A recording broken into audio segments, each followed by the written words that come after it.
on a foreclosure deal, everybody and their mom is calling them. So you really have to identify what's going to separate you from everybody else. We were talking about a foreclosure. I want to talk about foreclosures specifically. Foreclosures are great ways to lead gen. Foreclosures, there's foreclosures happening all across the country, everywhere. In the time that we live at right now, there's so many job layoffs happening. Our world is, the economy is crazy, crazy, crazy, crazy. So you have to understand that when you're talking to a foreclosure, it is a special type of deal. A foreclosure is emotionally broken in so many ways. You guys have to understand this, that the American dream is to go out there and buy one property in your whole entire life. One property in your whole entire life. So losing that biggest investment of your life could be very, very daunting, can be very scarce, there's just so many emotions. You also have to understand that on a foreclosure deal, everybody and their mom is calling them. Everybody and their mom is calling them. You got wholesalers calling them. You got real estate agents calling them. You got wannabe investors calling them. You got real investors calling them. You got you calling them. So you really have to identify what's going to separate you from everybody else. And I'm going to tell you guys, the one thing that will separate all of you from any type of deal is focusing on the relationship. Relationship is key. There's this deal that was brought to by Mr. Art. This deal is a foreclosure deal. Art went and door knocked. Nobody was there. And I believe he called and Skip Trace and got a hold of her. Him and David brought the deal to David. David scheduled an appointment with the seller. We got on the phone with the seller. I lasted almost 2 hours. I lasted almost 2 hours on the phone with the seller, or an hour and a half, hearing her out, hearing her out. She signed the contract within 10 minutes. Signed the contract within 10 minutes.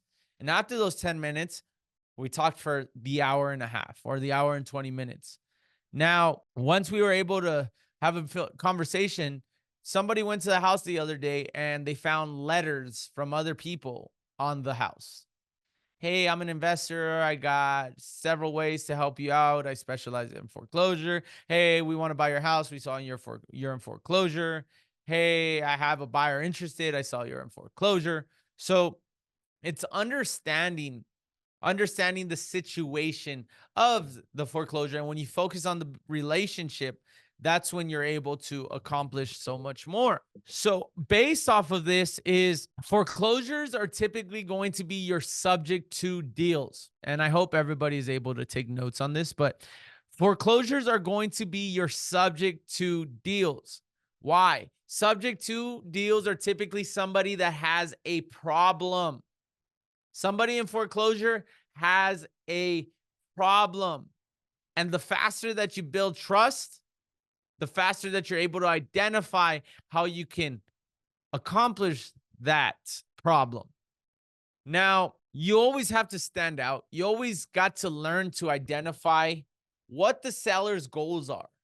Not every foreclosure are they going to want to sell. There's some people that are in foreclosure and they want to keep the house. You guys saw me speak to Jeanette on this call. I think the call was, how long was it? Like 3 hours? 3 hours. The call was 3 hours. But through the hurdles, through the rebuttals, through the keep pushing through, we kept talking. We got that contract signed. We did the deal. So now is foreclosure subject to. What do I mean by that? Is we're going to take over those payments. So somebody that's in foreclosure, we want to take over those payments. Can this be a cash deal? Yes, it could be a cash deal. But ideally, if it's cash, you guys got to remember your cost of money. All the 1%ers in here listening. The cost of money. What is the cost of money? So let's give you an example. I want to break down this example. somebody is in foreclosure, they're behind $20,000. $20,000. The idea to that is we want to catch up those $20,000 and take over their mortgage. Let's say they owe $100,000 on their mortgage. They owe $100,000 on their mortgage, but they're behind 20,000. So that puts them at 120. The idea is we're going to catch up the arrears and take over their mortgage, straight subject to. Now the seller tells you, well, I know my house is worth $200,000. I know my house is worth $300,000. Well, listen, the foreclosure is happening in 2 weeks. Why haven't you put this on the market? Well, because I'm trying to get the money, and because my brother said he was going to lend me the money, and because my cousin's about to sell his car, and my uncle's about to get a check from a lawsuit that he just sued somebody and they're about to win big. So we're just waiting on that. So a lot of sellers always start having this delusion of that they're going to be saved. So what you want to do as an investor, but more importantly, as an educator, because a lot of the time sellers have a lack of information. You have to learn to start educating them. People don't want to swallow the pill that they're in foreclosure. People don't want to swallow that pill. They say, no, I'm going to be saved. I'm going to be saved. My uncle's suing this company. My cousin's going to win the lottery. I'm going to be saved. I'm going to be saved. Not realizing that it's a ticking bomb. So for myself is I always let them talk. And you guys got to remember, the more somebody talks, the more trust that they're building with you. Key thing, guys, in sales is when you're asking the questions and they're answering, you're closing them. They're telling you exactly what they need. Now, when somebody's asking you the questions, they're closing you. This goes for any type of sales. When you're asking the questions, they're telling you the answers you need to know to close them. So when somebody's telling me my cousin's going to win the lottery, my uncle's suing this company, we're going to get money, my rebuttal to that is they think they have time. They think time is on their side. So based off of that, I'm able to go in. I'm able to say, well, listen, the reality of it is I believe that your cousin is going to win the lottery. I believe your uncle is going to get a lot of money in this. But the reality of it is what we have right now. Right now, what is in front of us? Sell or be sold. 1000%. Great book if you guys haven't read it. Go read it. Sell or be sold. Committed to it. One of our tenants is calling. Teresa is calling us. So based off of that is I'm going to give the reality. And guys, on my YouTube channel, you guys will see that whole entire call where she's telling me, well, it's because I grew up in this house. Oh, it was my childhood home. Oh, because of this, all because of that. But the reality is like, I am giving her you guys want, it's, what did I say last time? It's a Pinocchio. What's the artist name? Picasso. Sorry, I knew that all along. Picasso painting. You got to paint the picture for them. You got to slow down. You got to listen. And then you go back and you paint the picture for whoever the person in foreclosure is like, listen, I understand that your cousin's going to win the lottery. Your uncle's going to sue this company. But in 2 weeks, you realize you have to pay this. What's the goal if this house does not get stopped? Foreclosure doesn't get stopped within 2 weeks. What is your plan? By me asking this question, I am closing the person because then they're going to think, well, he has to. Okay, he has to. But what are the chances that's going to happen? So instead of sitting here guessing and hoping and praying that my cousin wins the lottery, my uncle wins this lawsuit, why don't you allow me to help you? Basically, the very end, I'm trying to keep this as simple as possible. And the call, they put the call in the chat, the YouTube video of that call, so you guys could listen. It is pretty long. It's about 2 hours. Like I said, it's chopped up. I spoke to her for 3 hours, but if you listen to the way I'm asking the questions and she's like I'm rebuttaling to what she's telling me, it's literally the power of one more. the like understanding the people's problems. When you understand the people's problems, they're going to tell you everything you need to know. And you have to be paying attention to this, but you have to be asking the questions. So foreclosure, we're going to subject to now they say, oh, my house is worth 200, $300,000. Well, I'm going to sell or finance this. That is called a hybrid deal. And this is why I say I can buy any piece of real estate. A lot of the people struggle with the mindset, the mindset of money. You, when you're getting started out, it's just like, well, Chris, I don't got all this money in the world. Chris, I ain't got money. I'm negative 20 bucks in my bank account. Well, this should even push you more to do more deals. Lots of people in foreclosure think that loan modification will save them, but it just prolongs the inevitable. Marlena, you've been working foreclosures. Can you share your experience with us on foreclosures and what you've been running into? Yeah, so a lot of the same things that you've been saying about people thinking that they're going to somehow come into all this money, or a lot of them are just in different stages of denial, and then like they have foreclosure like dates and they're going to be having their home taken away and they still just don't want to let go of what they're going to lose. And so it's challenging to educate them that they're already going to be losing their home. It's better to, save their name and financial situation so that down the road they can be, if they are in a bit better situation, they can, you know, try again. But yeah, it's definitely a different mindset. The people that allow themselves to get in these situations, and so educating them has been something that I've been doing. So let me ask you this, Marlena, is what would you say is your biggest challenge you're facing right now with foreclosures? Well, right now, it's like I said, the loan modification, a lot of people are relying heavily on that. They're thinking that it's going to be their saving grace. Let's let's But let's role play this.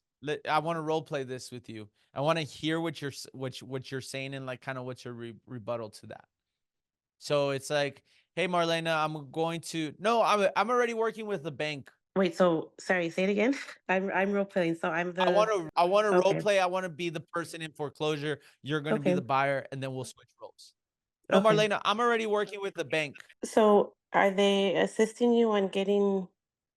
How are they helping you out? Yeah, no, no, they're already taking care of it. They're going to do a loan mod. Okay, and so what will happen with the back payments that you're still gonna have to pay for those, right? Account for No, those? they're gonna move it to they're gonna move it to the back of the loan. So I'm good. Thank you though. I appreciate you. All Yeah, right. that's So I mean, now I want you to switch sides. And I want you to be the person. And I want you to give me an example of kind of what happens. It's kind of the way I am. Stacy says she gets a lot of these. So I think this is a great exercise right here. So that way we okay. could hear the different rebuttals that we could do. Okay. Go ahead. Yeah, so I'm getting the loan modification with the bank, and so they're gonna help me out. Oh, that is so awesome. So you want to stay in the house, is that correct? Yeah, I wanna stay in the house. Oh, congratulations. I think that is so big. And I think that's a great resource that a lot of people don't know that is out there. Let me ask you this. What bank are you working with? Who's your mortgage with? Rocky Mountain. Rocky Mountain? Okay, cool. And have they given you a timeline or an approval date? No, it's pending right now. They just said that it's I won't have to pay anything until it's pending, until it's finalized, so they're gonna give me an answer. I see. I see. I see. So I just want to let you know that I actually see a lot of these situations. It's pretty common for banks to postpone it and keep pushing it out. For myself, like I told you at the beginning of the call, I want to be able to identify your goals and help you out. So I want to help you out and make sure that they approve your loan mod because I think this is very serious. And you would probably agree with me that since the foreclosure is probably in 3 weeks, you're racing against time, right? Right. Why don't we Yeah. do this, Marlena? Why don't we get on the phone with the bank right now? I want to. So, what happens is they'll typically say they're going to push it out. But then when the time comes around right before the auction, they're either going to say you're approved or you're not approved. However, we specialize in these types of deals. So what I can do is I could jump on the phone with your bank right now and I could have you on the phone. You want to give them a call or do you want me to call them on my own? Well, what would you tell th I mean, Yeah, what would I so it's tell just them? like a Yeah. process because just to see where we're at. And I think that's one of the biggest things is the language, the type of terminology that the bank uses is kind of that's the biggest thing because they should be able to give you an answer right away as far as documents turned in and stuff like that. Have you sent them any documents? Yes. Yeah, they asked me for some, documents and for some bank information, and I sent it over. So I'm just waiting to hear back from them. Yeah, so that's a big thing is typically like once they have all the documents, they should be able to give you the answer right away. So Okay. one thing, guys, I want to pause you, and I didn't know if to stop or not, but I Yeah. asked you a question and you told me the answers that I needed to know. I said, "Have you contacted the bank? Do you want to stay in the house?" So the agreeing with a seller is the idea is you want to attach yourself as close as possible to a seller to trust you, to help them? Is there a chance that you might not buy this house? 1,000% there is a chance. However, if you're able to guide them and for whatever reason this deal just falls apart, guess what? Who are they going to want to work with? Somebody else that's calling them or somebody that's helping them? Yeah. So it's being able to the biggest thing when someone is saying a loan mod is you want to try to take control as much as possible and get on the phone with the bank to make sure there's an actual loan mod in place. Now, I always say this is when somebody ends up in foreclosure once, there is a likelihood they will end up in foreclosure again. Now, another thing that is did you get that, Marlena? Stacy as well too? Yeah, that was very helpful, thank you. And I think that it does put the ownership back, like, you regain control by wanting to talk to the bank, and I wasn't aware that that was an option that you could do, like, do that, so it's good to educate them that on that. So thank you. Yeah. So again, to reiterate for everybody is like in a foreclosure, you guys can jump on the phone with the bank as long as the seller gives you authorization.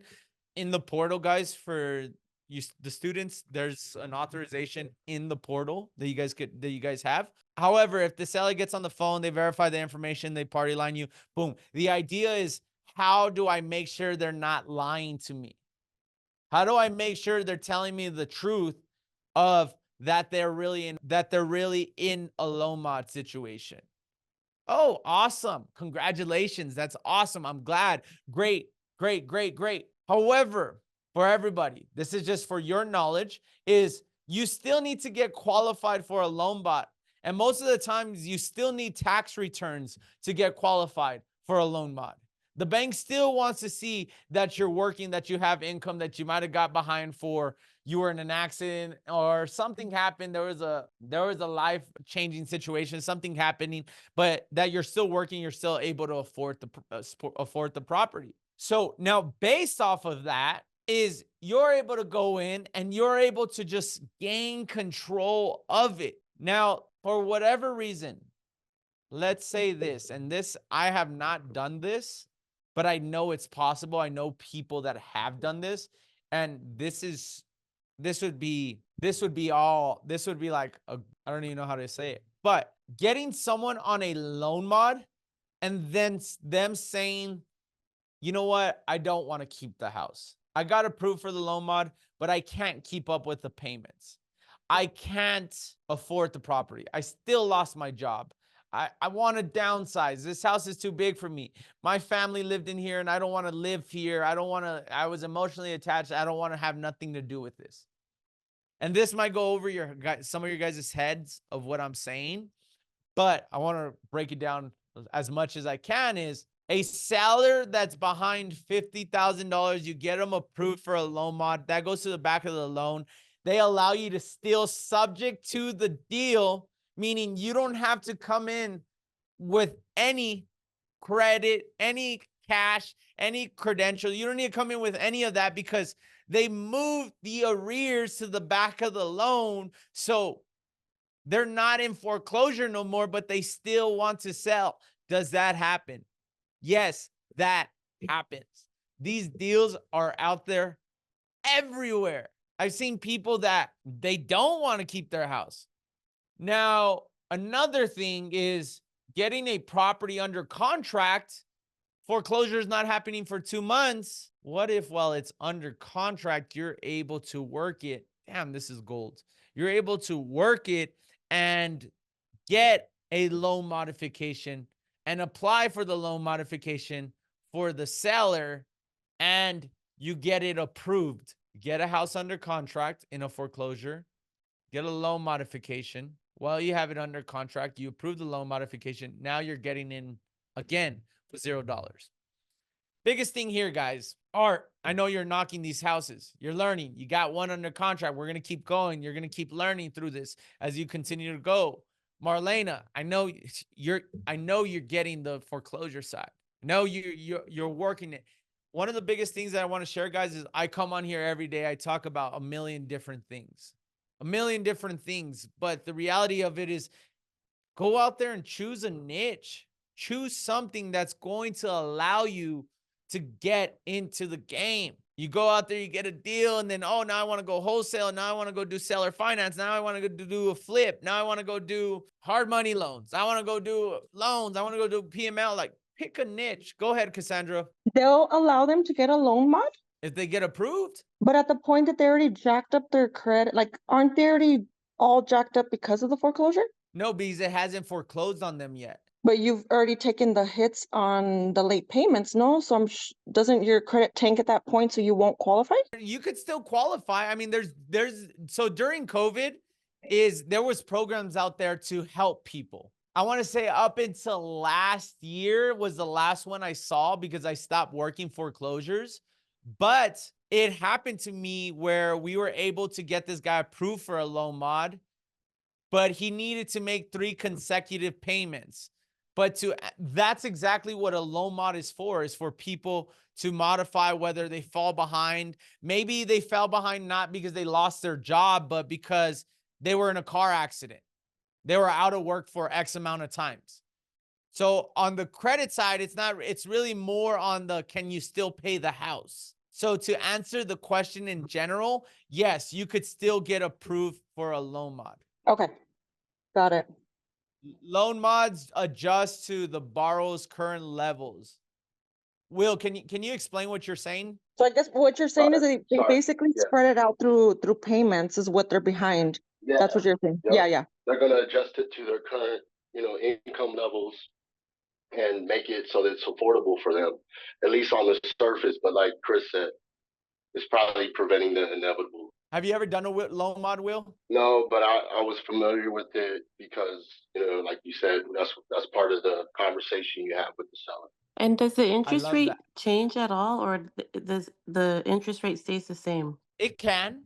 It can. It all becomes back to the bank. It's really Okay. what it is.